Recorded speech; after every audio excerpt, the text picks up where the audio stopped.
Welcome, everybody. Thanks for joining us this afternoon. For those who don't know me, my name is Jessica Finn. I'm the Membership Manager at NFRC. Just a couple housekeeping items before we get started. We will be recording this presentation as well as sending a copy of it out. So you'll have all the links that are provided throughout the PowerPoint. And we'll also send a video recording of the entire presentation along with any other resources that we mention. If you do have questions throughout the presentation, please use the question box that's on the panel of your go-to. If we can, we'll answer them right in the panel, but we'll have some time at the end where we'll go over all of the questions. So welcome to the Residential Product Certification Program webinar. Steve McDowell, our program manager, is going to be going over a high-level overview of the program. And before we get started, I just want to say thank you to our founding sustainability sponsors. And also, I specifically like to thank Quanix Building Products. They have sponsored this webinar. And we just have a quick video that we'd like to show you.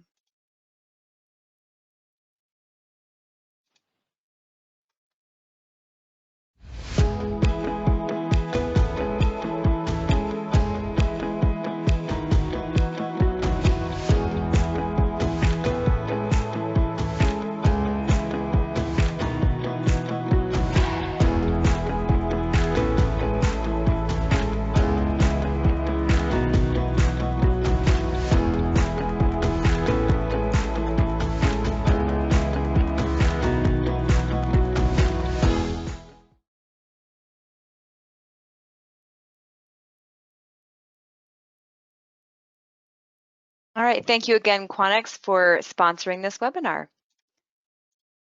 So now I'm going to turn it over to Steve McDowell. Thanks, Jess.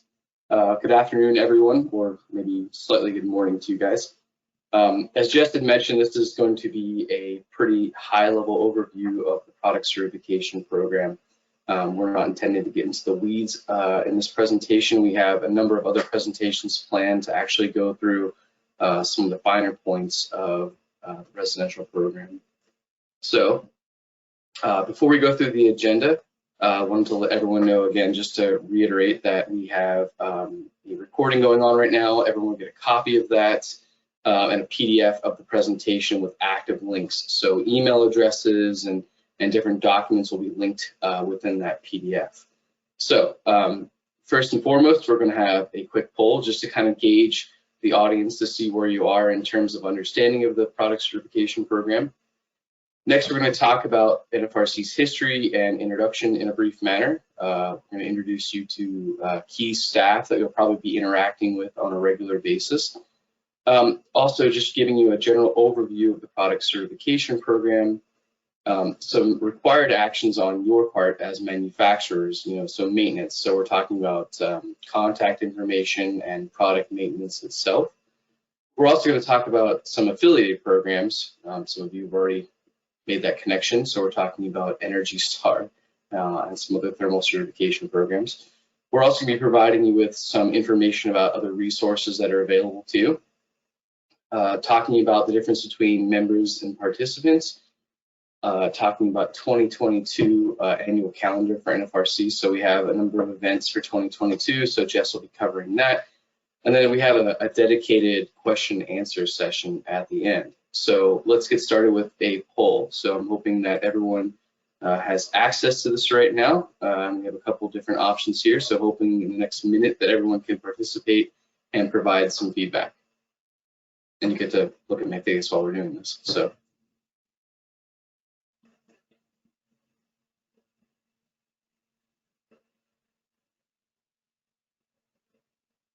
We should probably have some Jeopardy music playing in the background. We just don't have that. So next time, everybody.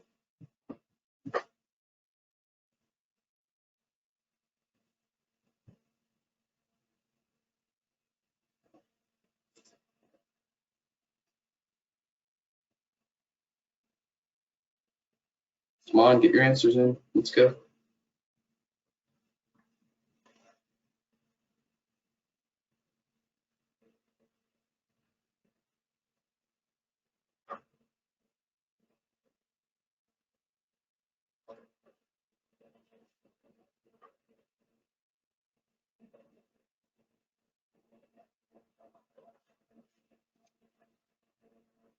Jess, do you have some results to share yet? Yep. So 76% of everyone has participated in the poll, so that's great. So most people who are on are actually familiar with the program, but are here for a little refresher, which is great. Some are not with a manufacturer, and then we have a mix of new to working with NFRC and the program, and a couple that our company is newly certified. Awesome. Okay. Thank you. Thank you everyone who participated. We appreciate that. It gives us kind of an idea of where people are with the program and the familiarity with the program. All right, Jess, can you jump to history and introduction, please? Thank you. So first and foremost, we want to provide some context regarding who and what we are. And if technology works, there we go. So NFRC was established in 1989 in direct response to consumer and regulatory concerns regarding false and misleading thermal performance claims and information. So maybe at that time, prior to my existence here at NFRC, there was something like the wild, wild west in terms of what people were claiming manufacturer-wise for what their products could and could not do. But NFRC is an independent nonprofit organization, so our mission is to uniformly rate products in a fair, accurate, and repeatable method. So we establish different guidelines on how products are rated through testing and certified. So NFRC is made up of manufacturers, regulators, utilities, university representatives, and other energy sector entities. So people like NIA or people like that are part of PAWS. So what we do is that we rate windows, doors, and skylights for thermal performance. And those ratings consist of U factor, solar heat gain, visible transmittance, air leakage, and condensation. So our ratings are used in both residential and commercial spaces. So next slide, please. So as you can see, we have some other information about NFRC's product certification program. So product certification program encompasses manufacturers from 19 different countries who sell their products into the United States or Canada. We have a total of 693 active manufacturers with product lines. So that's one to whatever. So that's a window, door, or skylight that's been certified and is listed on our certified products directory. So that's our CPD. We'll reference that a number of times throughout the presentation here. And those 693 manufacturers actually have 8,900 unique product lines. So again, that's windows, doors, and skylights. There's 8,900 of them listed on our website through the CPD. And then next slide, please.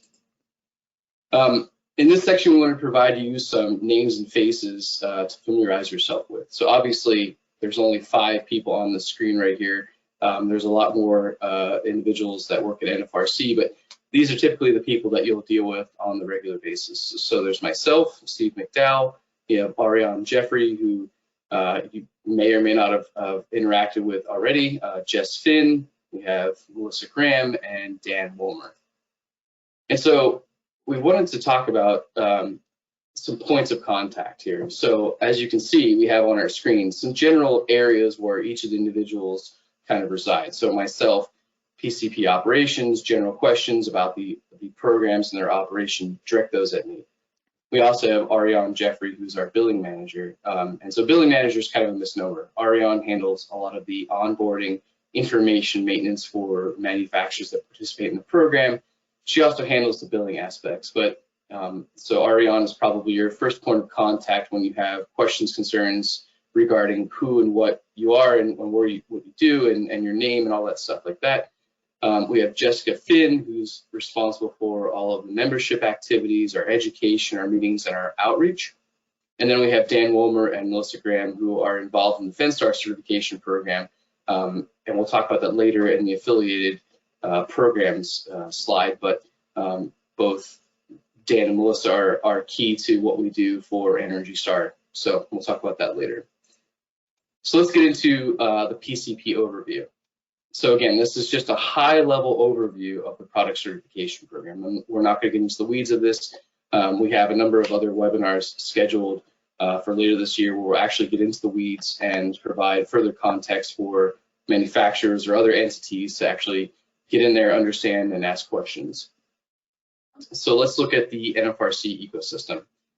So you can see that, manufacturers are the center of the hub, manufacturers or participants. We have different entities such as the test laboratory, simulation laboratory, inspection agency, and NFRC. So each of these entities have a role to play in product certification. So we're talking, again, U-factor, slower heat gain, visible transmittance, condensation resistance, condensation index, and also air leakage. So let's get into some of the documents that govern how those entities operate. So as a manufacturer, and I'm speaking directly to manufacturers on this call, I know there's a number of other individuals and entities involved in this webinar, but the product certification program is governed by the NFRC 700. So participants in that program should use that document kind of as their grail. And so that talks about onboarding and testing and inspection and certification, labeling, compliance requirements.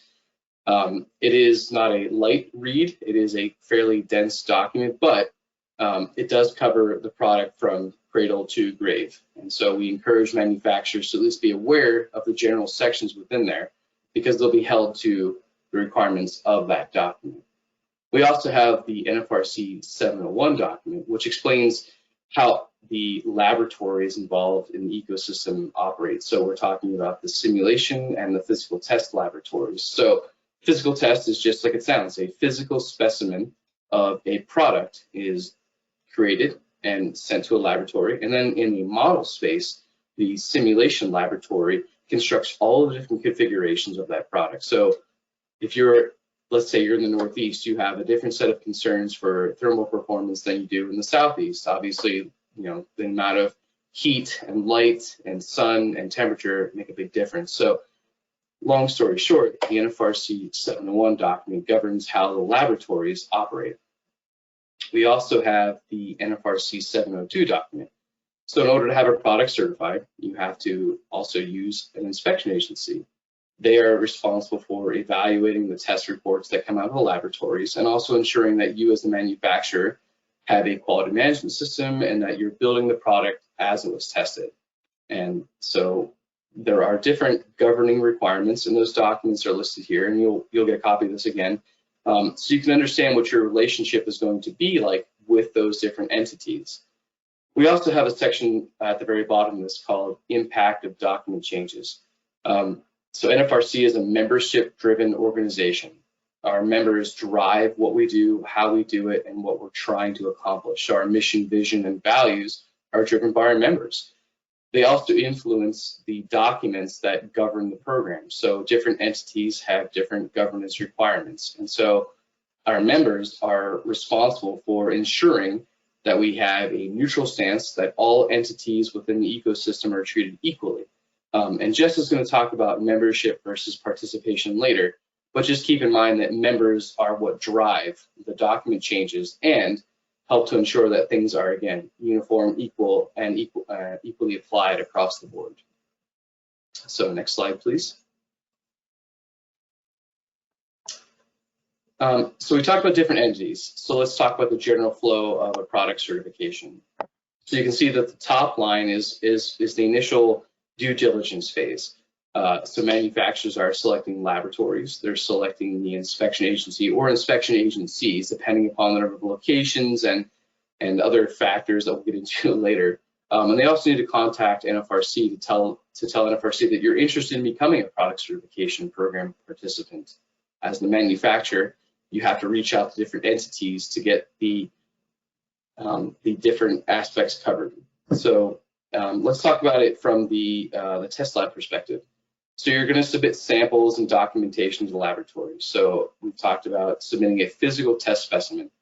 We want you to send in one of the versions of the product that you manufacture, and also, for the other side of it is to tell the laboratory how you're going to build it in many different ways for the many different regions that you sell the product in. From there, once the testing is complete, that information then needs to be sent to an inspection agency for evaluation and review. And so we are asking you to ensure that the laboratory reports are sent to your selected inspection agency or inspection agencies for review and evaluation. The next step is that the inspection agency conducts the evaluation of those reports, your quality management system, and the inspection of your facility or facilities. So a quality management system is simply how you do what you're supposed to be doing in order to comply with, for instance, NFRC 700. So the NFRC 700 has a list of quality management system requirements, and as the manufacturer, you're responsible for ensuring you do comply with that. So the inspection agency evaluates your ability to comply with that, and then does an inspection again to make sure that the product is manufactured as it was certified. The next step is to actually certify the product itself. So once the inspection agency has received the reports, done their evaluation, the review, the inspection of your quality management system, and your ability to build the product as it was tested, they'll list the product on the NFRC Certified Products Directory. That in turn allows manufacturers to utilize certification labels to certify the product. So we're talking about, in most instances, a permanent and temporary label. In some instances, there are some variations of that, and that goes by manufacturer type. So there are some caveats to that you'll find in the 700, such as etching or permanent plates on the actual unit itself. So those are some details you'll have to look at in the NFRC 700. But the last step in the process is to actually receive the certification, label your products, and on you go. But there are some things that you'll need to note that, so the initial and recertification process are essentially the same. So this flow, while very high level, is pretty much the same between the initial and recertification of the product. And there is a 5-year life cycle for your product. So that is initiated from the test date. So we talked about simulation and testing. You have a 5-year window from the time that that test was completed, the physical test, till the next version of recertification happens. So next slide, please. So as a manufacturer, you're also responsible for ensuring that your contact information and your products are maintained on an ongoing basis. So we're talking about things like, who are the plant contacts that we need to deal with, that the inspection agencies need to deal with. So that needs to be evaluated on an ongoing basis. And when that changes, manufacturers are responsible for updating that through the responsible party data sheet.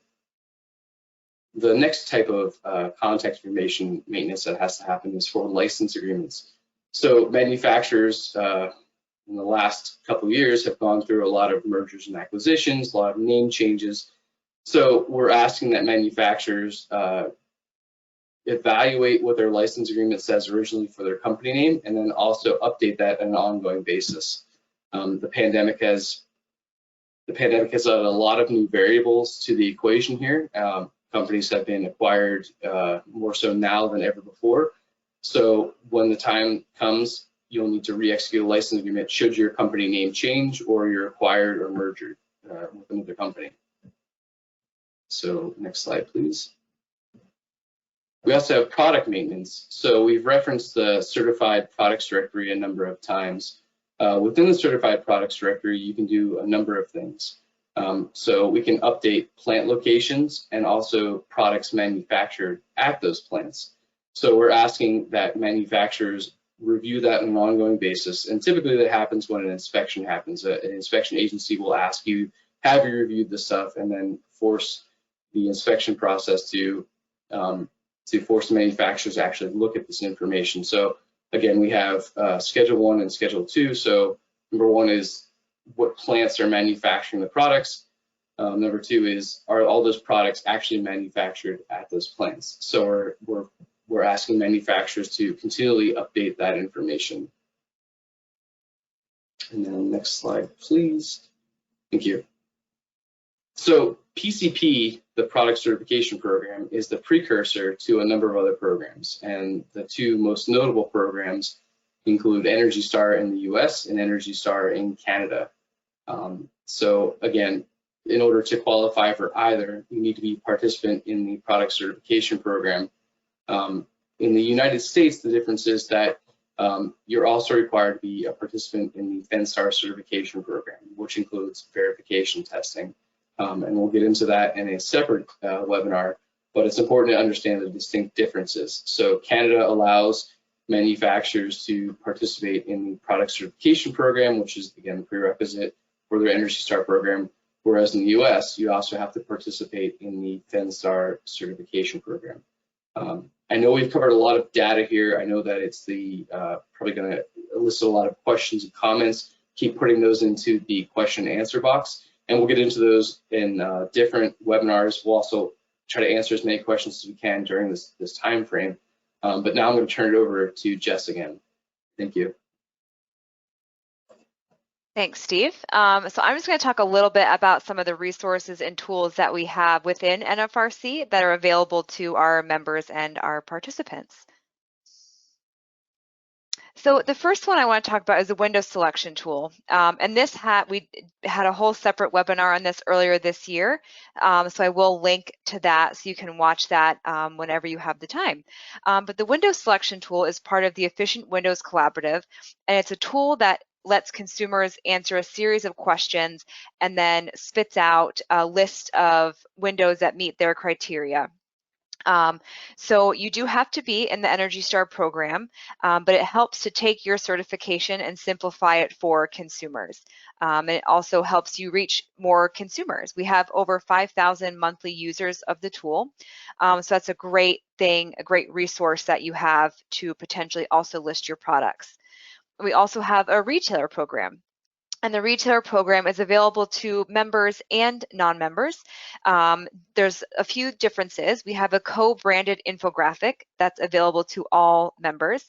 And non-member participants, you have access to the infographic. And the infographic just explains what the certification is, what the label means, and why it's important that a product has it. And we also have a homeowner's video, and that's available to everyone. And that's something you can embed on your website or use in whatever way you'd like, that really puts it in understandable terms of the importance of your certification. It's a great video to be able to show someone when you're at a trade show or just on the showroom floor or wherever you might need to be talking to a consumer about the importance of your certification. And then finally, we offer a whole host of webinars throughout the year, such as this one, but they range in topics from everything from emerging technology. Last year, we had over 24 webinars, and we had a series on emerging technology and really how you can, what's coming down the pipeline and what we need as an industry to stay on top of it. Also, we have Sustainability Network webinars, really focusing on what we can do as an industry and what specific companies can do to really be on the edge of the sustainability. And then also we have a Women in Fenestration network, and this is a new network that we started last year. We're really excited to be able to offer things like this to our members and participants. And all of these things will be linked. I didn't want to get into too much detail.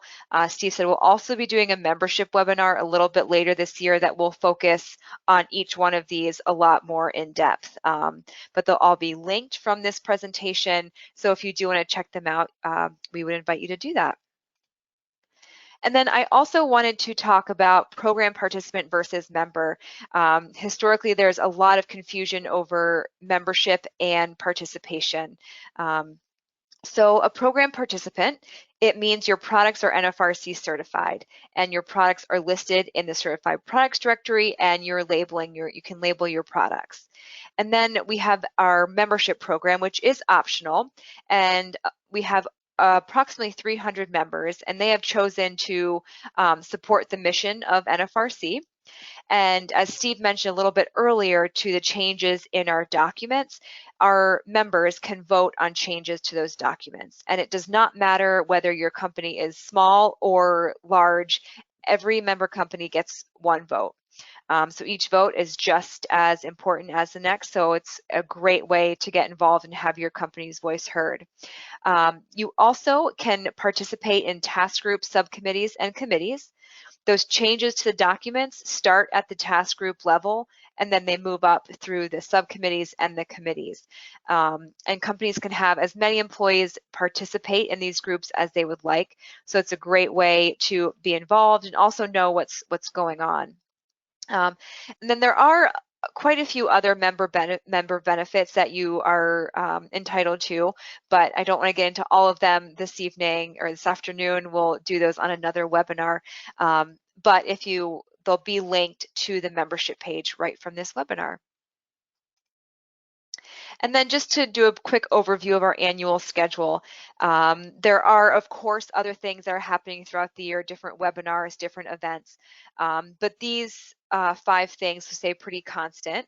In January, you will receive your annual participation invoice, and that will include all of the programs that you're active in, including membership, if you do choose to become a member. And then in the spring, we have our spring committee meeting, and we actually have ours coming up at the end of March. It's in Philadelphia, so I would encourage everybody to register for that. But the spring committee meeting is either end of March, early April, kind of varies. Then in April, you'll get your first product line billing. That's when that one is sent out.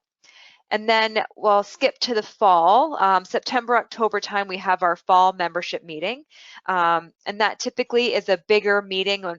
We're really looking forward to getting back to in-person meetings. So this fall will be our big first membership meeting back in person. So we're looking forward to that. And then in October, we'll have our second product line billing. I think that wraps us up. So we'll open it up for questions now.